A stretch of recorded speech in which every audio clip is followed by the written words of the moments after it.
Esta tarde no era a mí a quien correspondía hablar, sino que lo debía haber hecho don Ramón Queiro, pero por motivos ajenos a su voluntad le ha sido imposible estar entre nosotros. A continuación le iba a sustituir nuestro secretario general, don Fernando Fernández, pero también por temas familiares se ha tenido que ausentar de Sevilla. Y ante la imposibilidad de localizar a doña Pilar León, que son los miembros de la sesión de arqueología, pues ha revertido en mí como presidente de esta Real Academia de Bellas Artes de Santa Isabel de Hungría. A última hora me han presentado un pequeño currículum porque poder hacer lectura o comentario del currículum profesional de la doctora Miriam Seco sería prácticamente imposible, y yo de ese amplio y espléndido currículum voy a espigar algunas noticias, algunos datos, para que sepamos la importancia y el relieve que tiene la conferenciante que hoy vamos a tener el honor de oír. Muchas veces a los compañeros que tenemos más próximos y más cerca son de los que menos relevancia le podemos dar por lo cotidiano, y por ello creo imprescindible pues hacernos eco de ese historial magnífico de la doctora Seco Álvarez. Nace en Sevilla y es profesora asociada del Departamento de Prehistoria y Arqueología de la Universidad Hispalense. Se licenció en Historia en 1990 y unos años más tarde obtuvo el título de doctora en Historia en 1995 por la misma universidad. Realizó sus estudios en el Instituto de Egiptología de la Universidad de Tubinga, en Alemania. Fue y es académica correspondiente de esta Real Academia de Bellas Artes de Santa Isabel de Hungría de Sevilla. Actualmente es profesora del Máster de Dibujo de la Facultad de Bellas Artes de la Universidad de Granada y también dirige el proyecto de excavación, restauración y puesta en valor del templo de millones de años de Tutmosis III en Luxor, Egipto, desde el año 2008. Ha sido también directora de excavación en el Plan Estratégico de Investigación en el lugar arqueológico de Sarub al-Hadid y en Dubái, en los Emiratos, desde el año 2019 y 2020. Asimismo, es directora del proyecto de excavación de un pecio fenicio en las costas de Tiro, Líbano, entre 2006 y 2011. También ha intervenido como partícipe en la prospección arqueológica subacuática de la costa del Mar Rojo entre el año 2000 y 2001.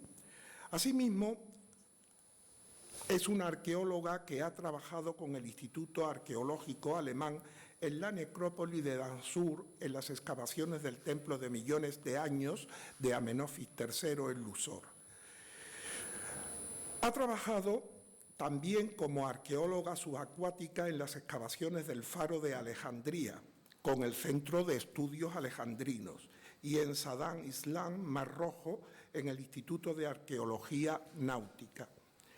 Destacan entre sus colaboraciones la que ha realizado con el nuevo Museo del Cairo, en Egipto, y sus magníficos trabajos como comisaria junto a Javier Martínez Babón de la exposición Alba Carter en el Palacio de Liria, en Madrid, en el año pasado, en 2022, como coordinadora de la exposición de 120 años de arqueología española en Egipto, Museo del Cairo en el año 2009 y su participación en el documental de formato IMAX El misterio del Nilo, un recorrido por el Nilo Azul a través de Etiopía, Sudán y Egipto, 2002-2003.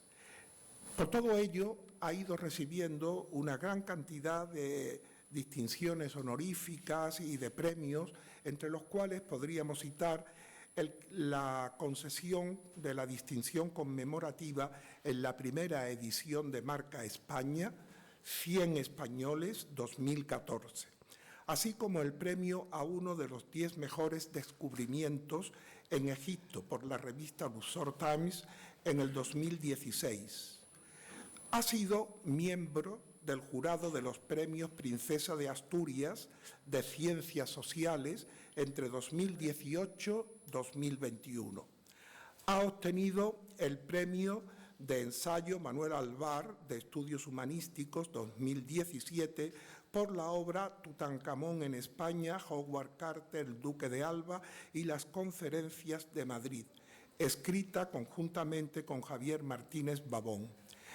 El año 2019 recibió la Medalla de Oro de la ciudad de Sevilla por su labor docente, educativa y de investigación, y el primer premio del Liceo Egipcio de Egiptología. En 2022 también se le concedió la Medalla de Oro de la Diputación Hispalense. Asimismo, a lo largo de los 26 años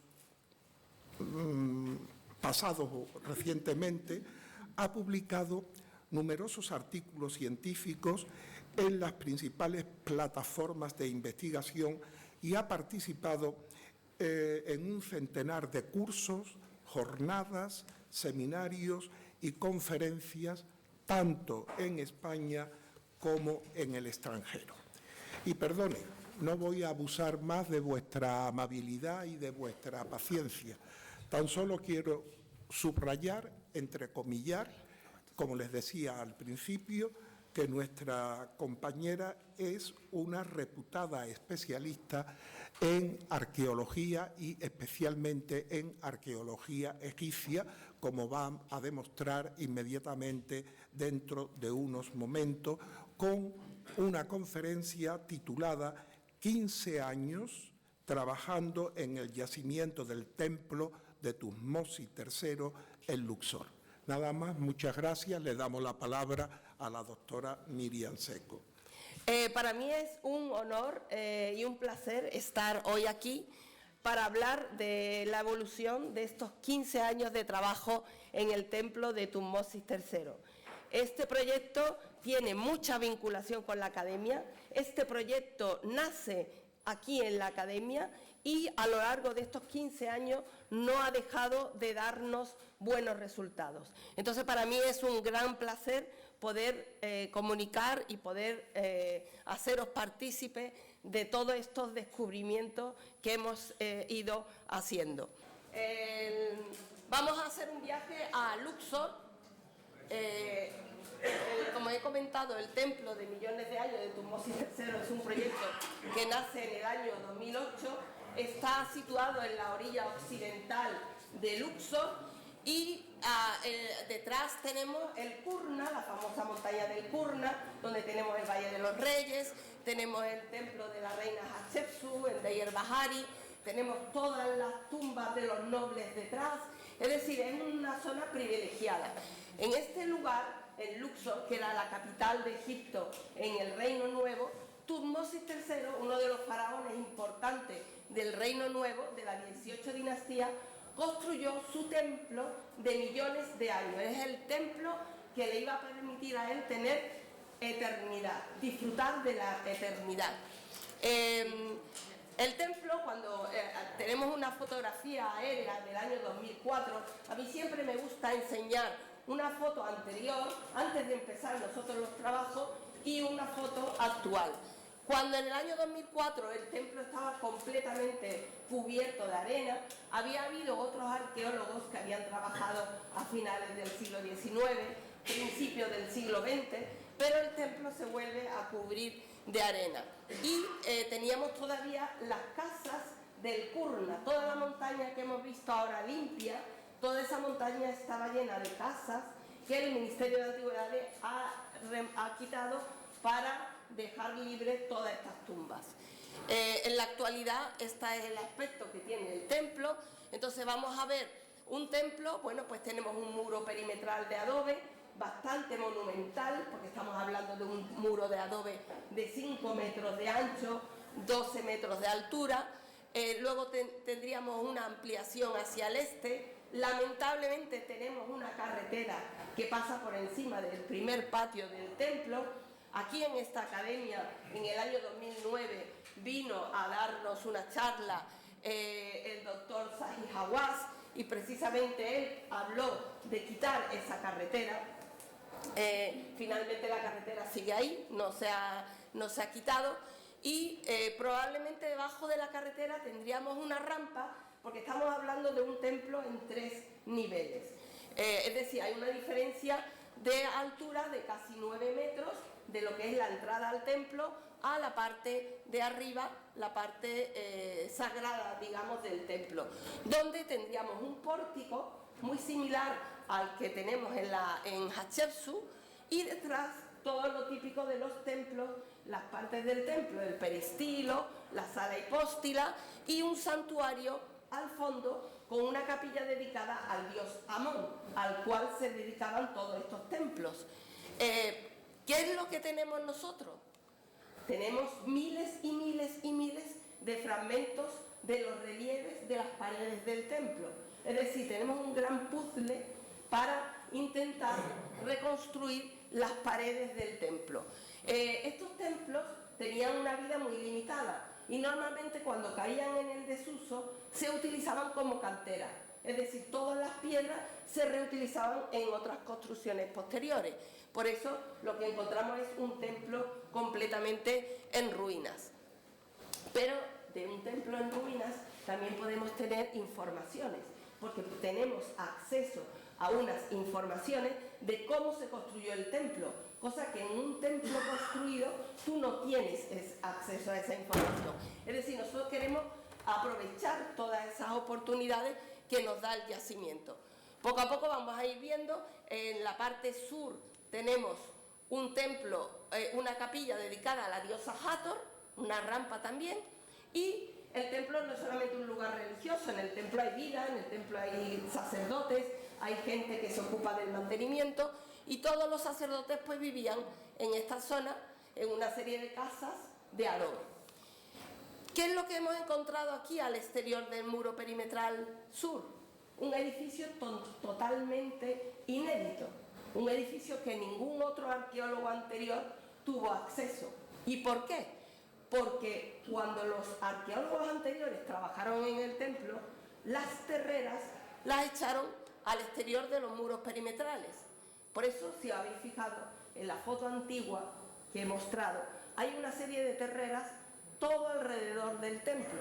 Es decir, como nosotros hemos ido limpiando esas terreras al exterior, hemos tenido acceso a un lugar totalmente inédito. Ahí hemos encontrado un edificio administrativo en el cual había parte del archivo del templo. Aquí también en la parte norte tenemos una serie de talleres y almacenes para el mantenimiento del templo y otra puerta al norte. Bueno, así ya hemos visto las partes del templo y ahora vamos a hacer un recorrido desde la entrada principal, el pilono de entrada, hasta la parte alta. Los objetivos del proyecto, desde el principio lo que queríamos es excavar en su totalidad el templo, que nunca había sido excavado anteriormente. Queríamos hacer una documentación de todos los objetos encontrados en el templo. Hemos hecho un estudio epigráfico de todos esos bloques. Se ha estudiado la cerámica, importantísimo en un proyecto arqueológico. Y luego, como vamos a ver más adelante, hemos encontrado una serie de tumbas, tanto debajo del templo como alrededor del templo, por lo cual hemos tenido que iniciar unos estudios antropológicos, estudios de huesos de animales y restauraciones. Hemos comenzado la puesta en valor del yacimiento, porque lo que queremos es abrirlo al público, y el proyecto pues tiene su difusión y publicaciones científicas. Entonces vamos a ir a la zona del pilono, de entrada al templo, como estamos hablando de un monumento, de un gran monumento arquitectónico, 9 metros de ancho, 16 metros de altura, y todos son adobes realizados con Adobe 5ser. Aquí tuvimos que hacer una intervención para hacer una especie de pilar para evitar que esta parte de arriba se desplomara. Siempre hemos metido una malla de fibra de vidrio entre el original y lo nuevo que hemos utilizado, pero como veis, esto implica pues, un trabajo de un gran número de obreros. Hemos trabajado con 130, 150 obreros y poco a poco fuimos excavando la zona del pilono en el que encontramos lo que son las esquinas, es decir, tenemos las medidas de este pilono monumental. ¿Cómo hemos hecho todo este trabajo de restauración y de protección de las estructuras de adobe? Hemos reciclado la propia tierra que nosotros sacamos de la excavación, hemos mezclado la tierra con arena y con paja y agua y hemos hecho nuestros propios adobes. Para eso hace falta también un equipo de unos 27, 28, 32 obreros expertos en la elaboración de adobes, y aquí hay un pequeño vídeo de cómo hemos ido haciendo adobe. Pero claro, para que os hagáis una idea, en una misión arqueológica nosotros normalmente trabajamos en otoño, entre octubre y diciembre, y en una campaña arqueológica hemos producido 60.000, 70.000 adobes nuevos. Estos adobes, que se hacen manualmente, luego se secan al sol y se pueden utilizar en las restauraciones. Aquí ya vamos a pasar al otro lado de la carretera y tenemos el segundo patio, como una fotografía antes de empezar nuestra intervención y otra fotografía después de nuestras excavaciones. Muchos elementos arquitectónicos han aparecido y veis la rampa principal de acceso. Todo lo que veis es en adobe. Esto originariamente no era adobe. El problema es que lo que ha quedado es el adobe. Todo eso estaba recubierto de piedra, que es lo que se ha llevado y se ha reutilizado en otras construcciones. Esta rampa de acceso a la terraza alta también se excavó y se restauró, y a ambos lados de la rampa encontramos algo fantástico, porque vimos 4 alcorques, 4 a un lado y 4 a otro lado, alcorques que servían para plantar árboles. Cuando encontramos el primero, no sabíamos muy bien, no entendíamos cómo funcionaba. Entonces lo que hicimos fue abrir uno de estos alcorques, excavarlo, y vimos que es un agujero realizado en la roca madre que baja hasta 9,5 metros para llegar al nivel de la capa freática. Y luego ese gran alcorque, ese agujero, lo rellenan con tierra fértil y plantan árboles. Haciendo las excavaciones, no sé si lo podéis ver aquí, vemos restos de raíces. Entonces, pues la arqueobotánica del equipo hizo un estudio y determinó que eran perseas. Persea es un árbol simbólico egipcio que está relacionado con el ciclo solar. Y bueno, pues no era seguro porque las raíces, como veis, estaban muy deterioradas, pero al año siguiente encontramos hojas secas antiguas. Por eso se pudo determinar que se trataba de perseas egipcias. Así, esto hace ya más de 6 años, lo que hicimos fue pedir permiso al Ministerio de Antigüedades para plantar de nuevo los árboles para la futura musealización y traer de nuevo la vida al templo. Finalmente obtuvimos el permiso para plantar las 8 perseas, tenemos 4 y 4 al otro lado de manera simétrica, y poco a poco las perseas, año tras año, van creciendo. Esta zona del segundo patio lo tenemos prácticamente terminado, solamente falta poner unos paneles informativos. También encontramos en esta esquina un edificio que perteneció a un sacerdote que vivió en época posterior a Tutmosis III. Se trataba de un sacerdote que vivió en época de Ramsés II, es decir, más de 100 años después, pero que adoró a Tutmosis III. Estos dinteles, estos son réplicas que pedimos permiso para ponerlas en el yacimiento. Los originales están en el Museo de Luxor. No. Entonces, qué bien.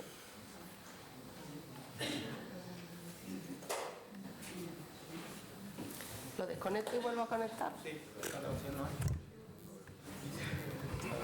Vaya tela.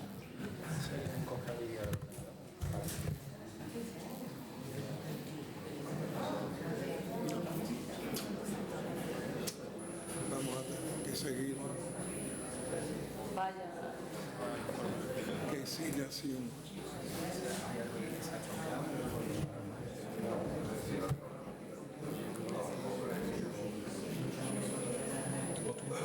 No tiene, ¿verdad? No. Pero esto normalmente funciona. Bueno, aquí. No se va. Bueno, ¿y el otro ordenador? Habrá que volcarle la información. No, yo lo tengo ya aquí. ¿Sí? ¿Probamos por el otro?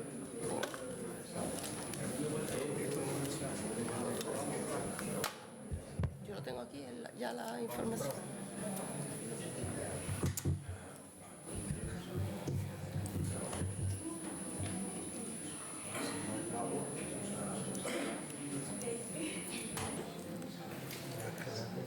Tengo que llamar a esta mujer para que nos meta la clave de la...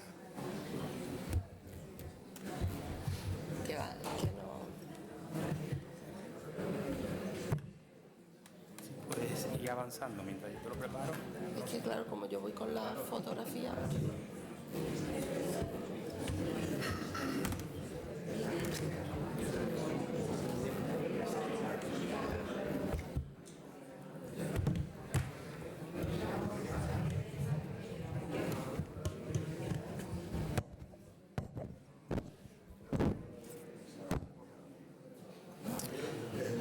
Esto ya está aquí. ¿Dónde el USB?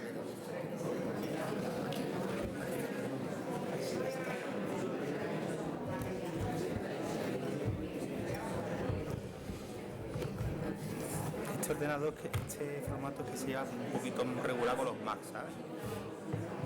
Yo también tengo conexión de esto. Sí, pero no... ¿Ves? Vamos a hacerlo para que yo pueda grabar también la...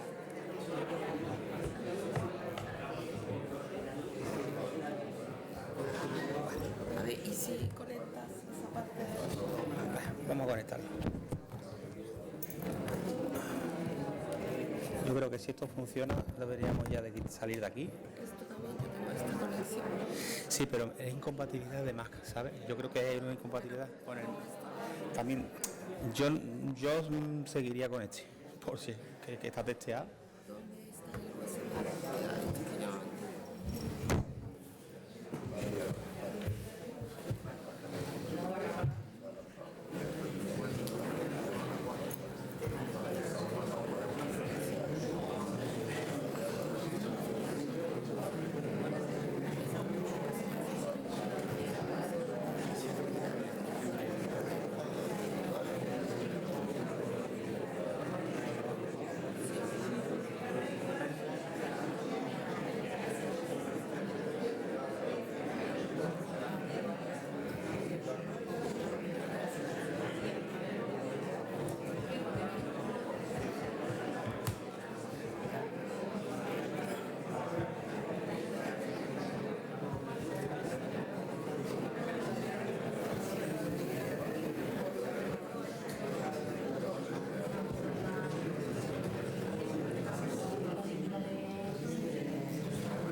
maneja usted, ¿no?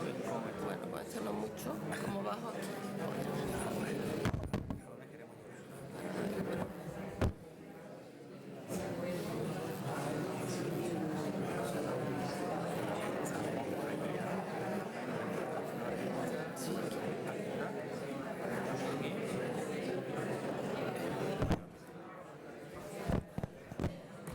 Bueno, a ver si ahora funciona. No vamos a poder ver los vídeos, que hay unos cuantos vídeos, pero bueno, estos son los dinteles originales que actualmente están en el Museo de Luxor. Son una preciosidad.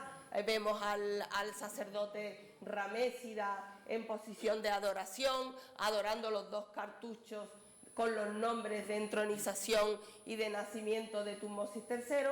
Y investigando hemos sabido que este sacerdote Homsu fue el primer sacerdote de Menjeperrá, de Tutmosis III, en el templo de Tutmosis III. Él tiene su tumba en una de las tumbas privadas tebanas detrás del templo, muy cerca, que es la tumba tebana número 31. Vamos siguiendo el recorrido por el templo. Tenemos una fotografía del año 2008, cuando comienza el proyecto de la terraza alta. Veis al fondo una habitación edificada moderna. Esto al principio, cuando lo vimos la primera vez, pues bueno, no lo entendimos muy bien. Con el tiempo vimos que era un almacén que habían construido los anteriores arqueólogos, en el que habían depositado una serie de fragmentos y de objetos encontrados en el templo. Esta otra foto aérea de cómo estaba la terraza alta, y aquí tenemos una imagen de cómo está en la actualidad. Nosotros ahora lo que estamos haciendo es intentando dibujar en el suelo el plano del templo, y veis al fondo una estela de falsa puerta de Tutmosis III de granito rojo, que ha sido uno de los últimos trabajos que hemos realizado, ha sido traerlo de vuelta a su lugar original. Esta estela de falsa puerta, un fragmento de granito de 12 toneladas, había salido del templo probablemente en época grecorromana, para ser reutilizado en otro templo como umbral de una gran puerta monumental, y la estela se puso boca abajo durante siglos, hasta que en 1906 Weigall la vio y la quiso poner en pie delante del templo de Medinet Habu. Luego, haciendo los estudios, se sabía que esta estela venía de este templo. Cuando estuvimos haciendo los estudios de la zona del santuario, veis que en algunos sectores tenemos suelo original. Cada vez que hay suelo original sabemos cómo era la planta del templo, porque los antiguos egipcios dibujaban el plano del templo en el suelo.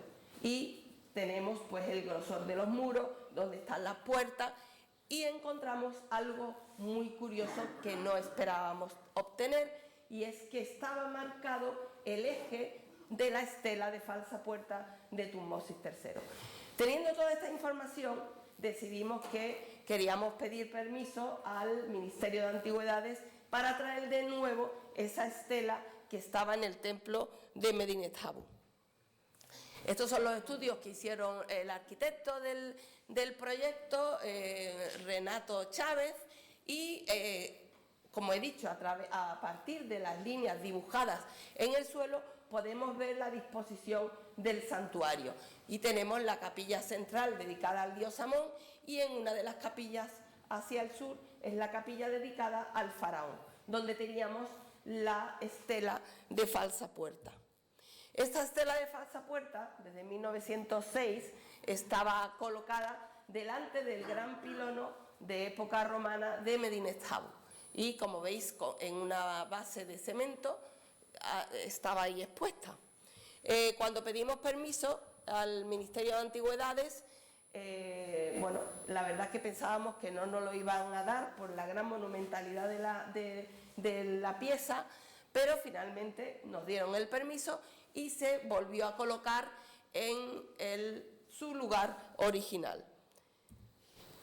Para hacer ese trabajo, también tuvimos que acudir a un equipo de obreros expertos en el movimiento de grandes piedras y grandes objetos de gran peso.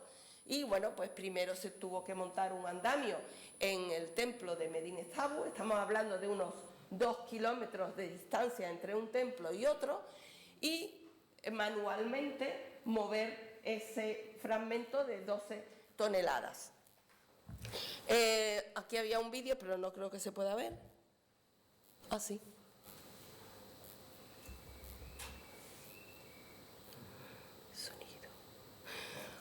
Pero no tiene sonido. Bueno,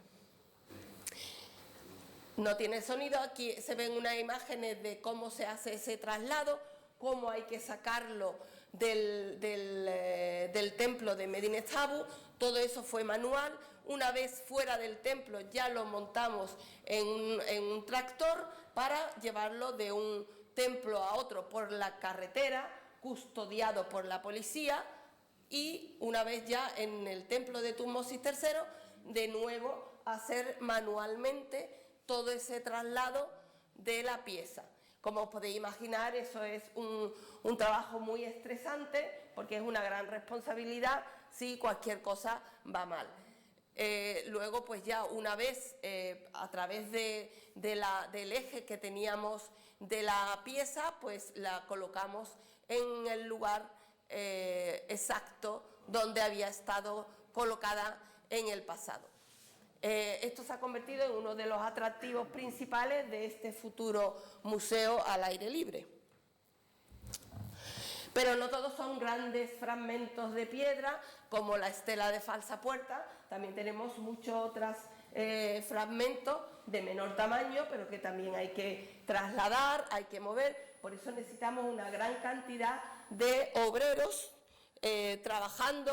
Tenemos un gran equipo, un equipo interdisciplinar de arqueólogos, dibujantes, topógrafos, restauradores, antropólogos y, como he comentado anteriormente, una gran cantidad de fragmentos de los relieves del templo. Tenemos en la actualidad en nuestra base de datos 16.000 fragmentos que ha habido que estudiar. Se han realizado ya 2 tesis doctorales sobre esos relieves y se siguen haciendo estudios. No todos son bloques grandes, hay también fragmentos pequeños.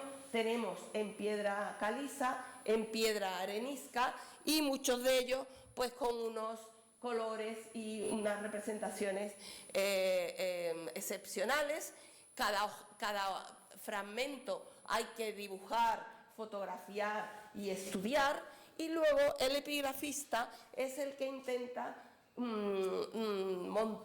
remontar alguna pared, alguna capilla, y bueno, cuando empezamos a evaluar la cantidad de material que tenemos, pues nos dimos cuenta que no vamos a poder reconstruir ninguna de las capillas ni ninguna pared, pero sí que queremos exponer todos esos fragmentos de una manera bonita y que el futuro visitante pueda también ver todo ese material.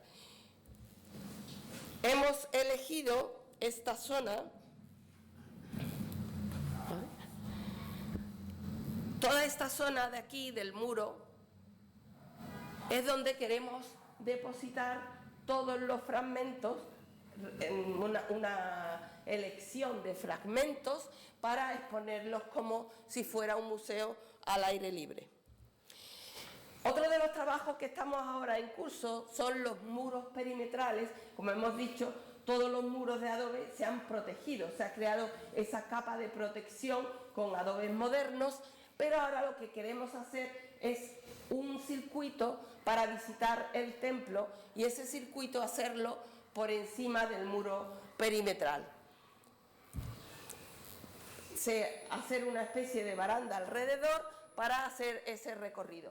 Claro, todo esto supone una gran cantidad de adobes que hay que hacer, un gran esfuerzo humano y una gran cantidad de obreros. Esta es la imagen de cómo se secan al sol. Los adobes a las 2 semanas de estar al sol ya se pueden utilizar.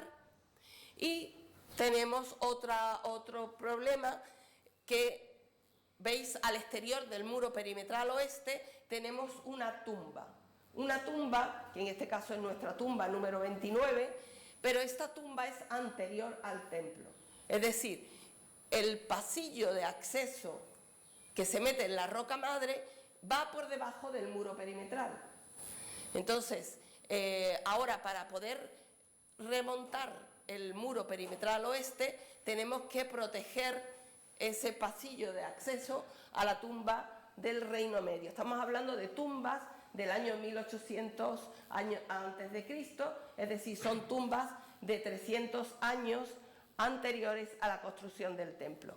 Como veis, cuando Tutmosis III construyó el templo, no se vio obligado a destruir totalmente la tumba. Destruyó la parte que le impedía o que le molestaba para su construcción. Lo que quedaba fuera lo dejó sin tocar. ¿Qué es lo que tenemos? Tenemos la estructura superior de una tumba del Reino Medio construido en adobe. Algo excepcional en Tebas. Aquí tenemos una vista desde el exterior del muro perimetral. Veis un patio y una fachada que aún conserva los adobes. Esta zona es la que ahora tenemos que trabajar para poder conservar y proteger esta estructura tan importante. Y luego tenemos lo que ya entra en la roca madre, el pasillo de acceso a la roca madre, que el techo sí hay que protegerlo. Este es el trabajo que esperamos realizar durante esta próxima campaña, que tendrá lugar entre octubre y diciembre de 2023, y luego ya poder subir para hacer un recorrido por encima del muro perimetral y que el templo sea visitable por esa zona. Al exterior del muro perimetral sur, os mostré antes un edificio administrativo, que es un edificio que nadie antes había excavado. Este edificio administrativo, el aspecto que tiene, es una sala principal, veis que son los muros anchos, porque era una sala abovedada, y una serie de dependencias laterales, y esta gran sala abovedada es donde hemos encontrado un gran número de óstracas y de papiros. Fijaros qué óstraca tan interesante. Aquí tenemos un óstraca con 3 columnas, ¿veis? Columna 1, 2 y 3, y en cada columna hay escrita una receta de cómo hacer adobes. Es decir, qué cantidad de arena, qué cantidad de limo, qué cantidad de paja, distintas cantidades. Son 3 recetas distintas para hacer 3 calidades de adobes. Este año también tenemos un especialista en hierático de la Universidad de Copenhague, Fredrik Hagen, que va a traer un equipo para hacer lo que se llama arqueología experimental, que es reproducir esas recetas y ver qué resultados dan. También tenemos fragmentos de papiros que son parte del archivo del templo. Esto es muy importante porque tenemos archivos de época ramésida, pero de esta época tenemos muy poco. Entonces, lo que ha aparecido en el templo de Tutmosis III, ya se ha hecho una publicación con todos los 350 óstracas, y ahora se está preparando una monografía para publicar los papiros. En los papiros tenemos información de la vida cotidiana del templo, de los rituales que se hacían en el templo, y toda esta información que va a aportar una gran información a la arqueología. Una imagen de Fredrik Hagen. Claro, los papiros, pues algunos son fragmentos muy pequeños, otros mayores, y es un trabajo muy laborioso. Luego tenemos una serie de almacenes en el yacimiento, porque claro, tenéis que imaginaros toda esta cantidad de materiales, de objetos, 16.000 objetos en la base de datos. ¿Cómo encontramos estos objetos? Estos objetos hay que guardarlos en una serie de almacenes, pero guardarlo de manera que luego puedas encontrar cada uno de estos objetos. Entonces, bueno, pues está todo registrado en cajas y hay una base de datos para poder localizar cualquier número para un posterior investigación. Al exterior del muro perimetral norte, donde vemos señalado en azul, también tuvimos un descubrimiento excepcional que ningún otro arqueólogo había llegado antes.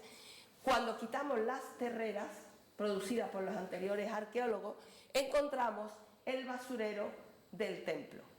El basurero del templo, ¿cómo os imagináis un basurero de un templo?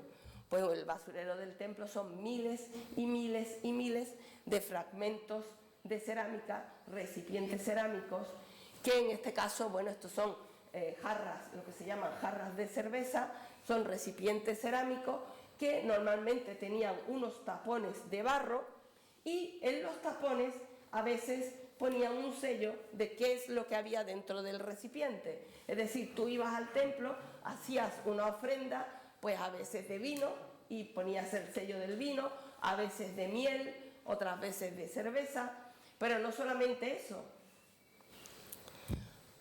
¿Veis? Hay fragmentos completos, incompletos, pero hay veces en estos tapones de barro que no solamente pones qué hay dentro, sino pones quién está haciendo la ofrenda.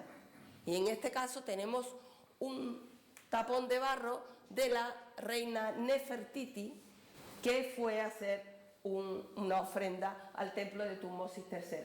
Claro, una información de este tipo te está dando también una gran información histórica, porque está diciendo que Nefertiti, en la época de Nefertiti, el templo estaba todavía activo.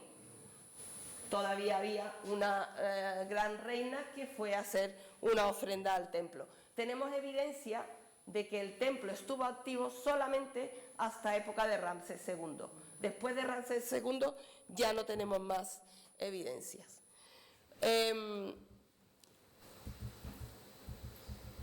Ahora vamos a cambiar un poco de tema y vamos a ver que, bueno, tenemos un templo dedicado a del faraón Tutmosis III, pero cuando Tutmosis III eligió este lugar para construir su templo que le iba a permitir la eternidad, este lugar estaba lleno de tumbas, era una necrópolis. Entonces construyó el templo encima de otras tumbas. Tenemos distintos necrópolis, como veis aquí a la derecha tenemos una necrópolis de gente humilde. Esto es una necrópolis del primer periodo intermedio, del año 2000 a.C. Como veis, es simplemente un agujero en la roca madre y un nicho para el sarcófago. Una necrópolis de primer periodo intermedio, gente humilde. Pero luego tenemos una serie de tumbas del Reino Medio, de gente de la alta sociedad tebana, que también tenemos grandes tumbas, como la que hemos visto al exterior del muro perimetral oeste, y todos estos que tenemos números, hemos ido enumerando conforme íbamos encontrando, y una vez que el templo cae en el desuso, tenemos una tumba del tercer periodo intermedio, alrededor del 900 a.C., y una serie de tumbas de época tardía en toda esta zona. Es decir, de repente tenemos un yacimiento con historia desde el 2000 a.C. hasta prácticamente el siglo VI a.C. Es decir, más de 1500 años de historia en un mismo yacimiento. Entonces yo lo que os voy a poner para que veáis la diversidad. Yo cuando empecé a trabajar en este proyecto nunca imaginé que iba a excavar tumbas. Con el tiempo pues han ido surgiendo estas novedades. Vamos a ver un ejemplo de cada necrópolis para que veáis la información que se puede obtener de cada una de ellas. ¿Esto qué ha implicado? Esto ha implicado que en el proyecto han venido a trabajar antropólogos, médicos, y hemos hecho una serie de colaboraciones, por ejemplo con la Universidad de Zúrich, con médicos. Esta es una vista aérea de la necrópolis del primer periodo intermedio. Como veis, es algo tumbas, fosas, simples fosas, humildes, pero con una característica, y es que muchas de ellas intactas, es decir, no se habían robado en la antigüedad, son tumbas que no tienen mucho interés, por lo tanto no se robaban ya en la antigüedad, como ocurre con todas las tumbas egipcias. Entonces hemos encontrado tumbas intactas con ajuares intactos. Un ejemplo, bueno, la fosa, como veis, es una fosa de 1,5 metros o 2, y hacia el lado un nicho donde se depositaba el sarcófago. Y esa fosa estaba tapada cubierta de tierra y tapada con piedras.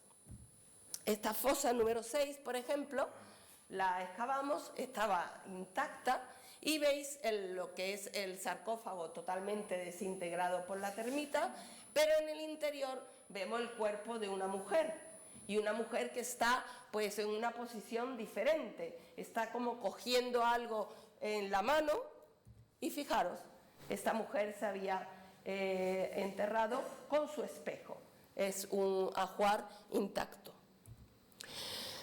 Ahora vamos a poner un ejemplo ya de las grandes tumbas del Reino Medio.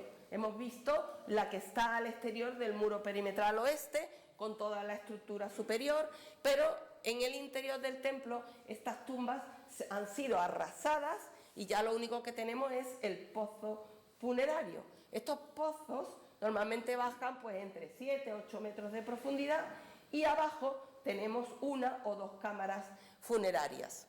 La tumba número 14, veis en esta zona, esto es el pozo que hemos visto de 7 metros de profundidad, y cuando llegamos al fondo tenemos una habitación y dos grandes habitaciones con algunos nichos. Esta habitación número 1, que tenía el nicho, este nicho, en la antigüedad se ve que el techo de la roca madre pues cayó un gran bloque y probablemente aplastaría el sarcófago que estaba situado en este nicho.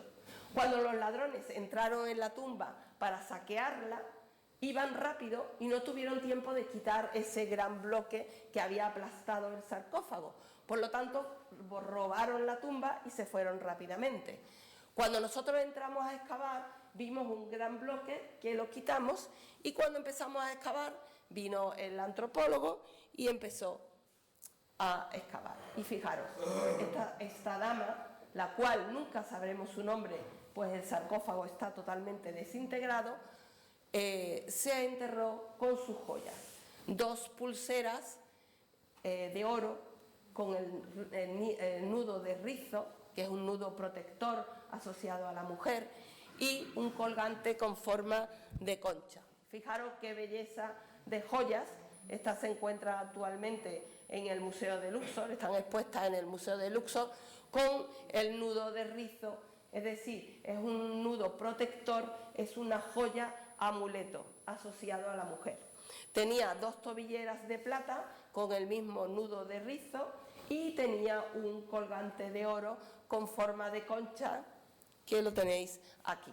También la concha se utiliza mucho en el Reino Medio, es regeneración asociada a la mujer, pero claro, en otras tumbas más humildes lo que utilizaba eran conchas naturales, pero esta dama de la alta sociedad tebana pues hizo su concha de oro. Todo este material, como he dicho, está expuesto en el Museo de Luxor. Y ahora vamos a ver un ejemplo, ya cuando el templo cae en el desuso, tenemos una tumba del tercer periodo intermedio, que es nuestra tumba número 24. Esto es un pozo pequeño, veis, de 1,20 metros, con un nicho que aún estaba cerrado con adobes antiguos, y cuando lo abrimos, pues encontramos de nuevo un sarcófago totalmente comido por la termita. Este sarcófago, veis que ya es antropomorfo, es otro estilo de sarcófago, pero cuando empezamos a limpiar vimos que en su interior tenía todavía el cartonaje, un cartonaje en perfecto estado aparentemente de conservación, y una pieza que nos dio mucha satisfacción, pero también muchas complicaciones, porque cuando se descubre algo así, normalmente en el Ministerio de Antigüedades llaman a toda la prensa viene, hace fotografías, lo publica y ahora los inspectores te dicen tienes que sacar esto del nicho, no se puede quedar ahí. Entonces, cuando empezamos a evaluar cómo íbamos a sacarlo, los restauradores que estaban trabajando en ese momento nos dijeron que eso no se podía tocar, que si se tocaba se rompía.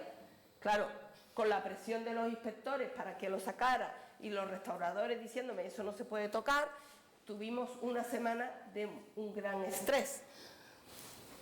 Como veis, la pieza es una preciosidad, tiene el escarabeo en la cabeza, que es un símbolo de protección. Después tiene toda una serie de divinidades, siempre con las alas extendidas y abiertas, que es un símbolo de protección.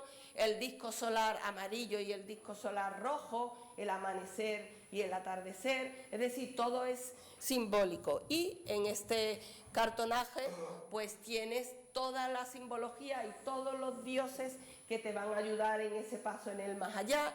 Allí, por ejemplo, empezando por la izquierda, tenemos la cobra con el disco solar. Frente a la cobra tenemos dos de los hijos de Horus.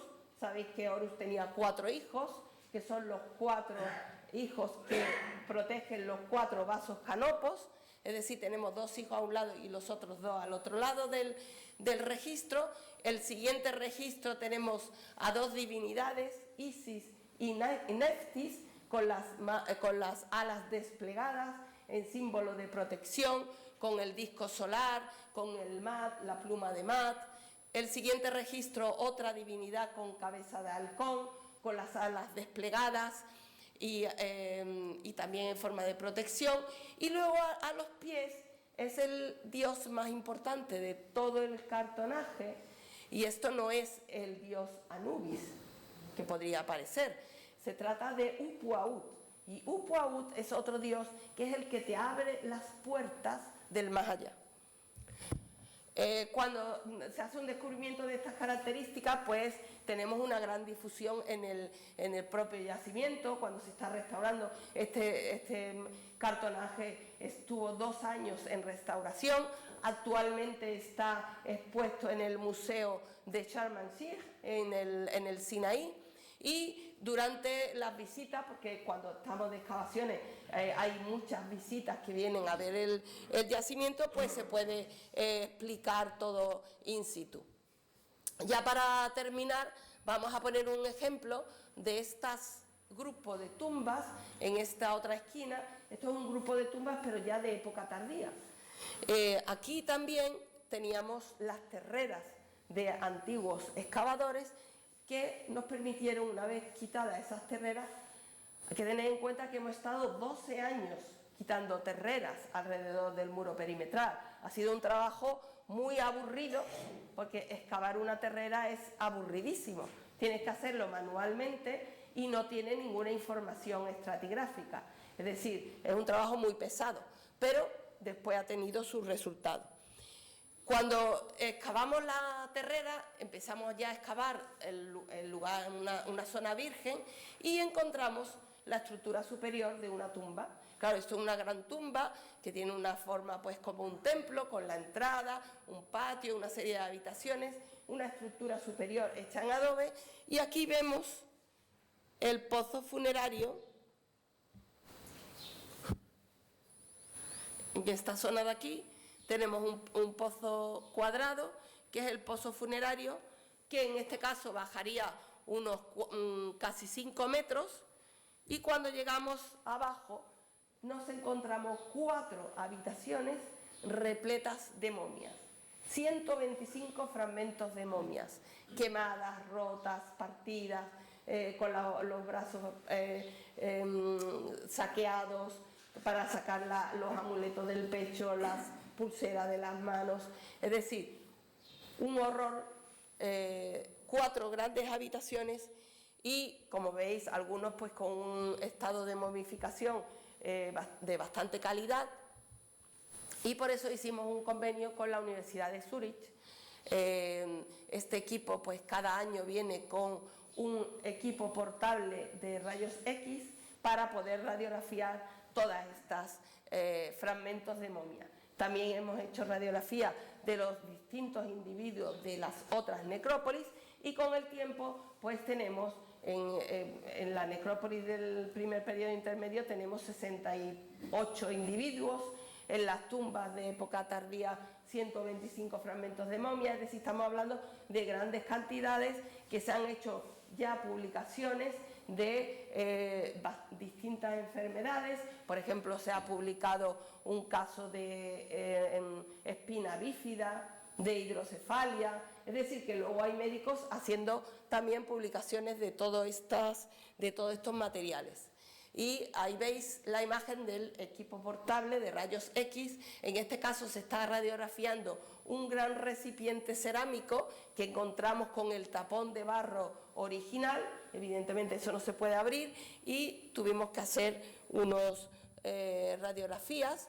Y luego tenemos pues antropólogos, esta es nuestra antropóloga actual, Victoria Peña, para estudiar toda esa cantidad de materiales. Hemos iniciado también una colaboración con el IAPH, con el Instituto Andaluz de Patrimonio y con el Laboratorio de Paleontología y Paleobiología, y llevan 2 años viniendo pues Eloísa y Esteban para estudiar los huesos de animales.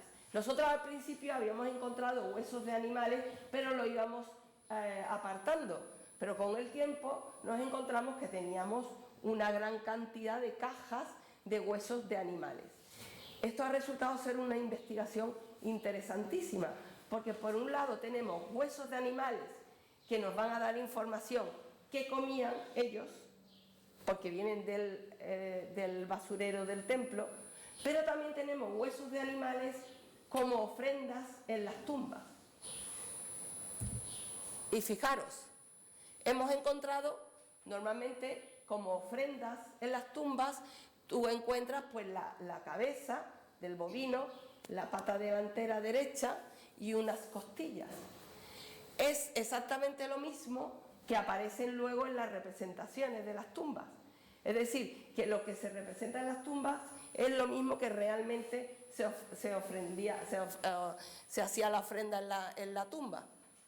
Pero no solamente están las ofrendas, también están cuando tú te entierras con tu mascota. Entonces hemos encontrado pues perros momificados, gatos momificados, y ese es el estudio que está actualmente en curso. Y ya para terminar, bueno, esto no se va a poder ver en los vídeos, pero un proyecto de estas características pues tiene una gran difusión. Se han hecho una serie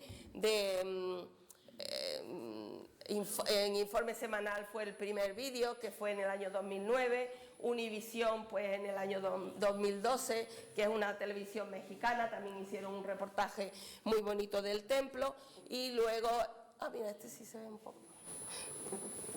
Ya, pero bueno, el sonido no...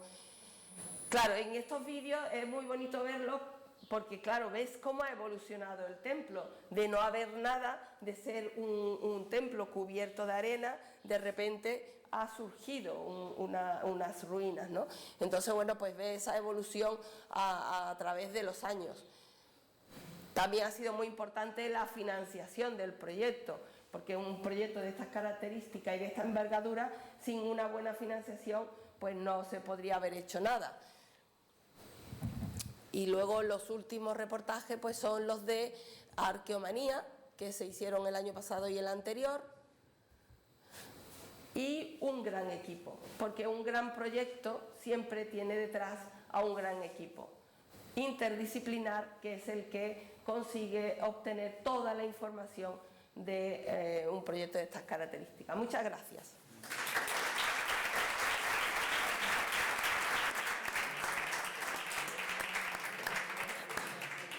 Bueno, pues entonces, tras agradecer a la doctora Miriam Seco su interesantísima exposición, si hay alguien que quiera hacer alguna pregunta sobre el tema, que verdaderamente es muy, muy sugerente y que supongo pues pueda aclarar si tiene alguna interrogante sobre el particular.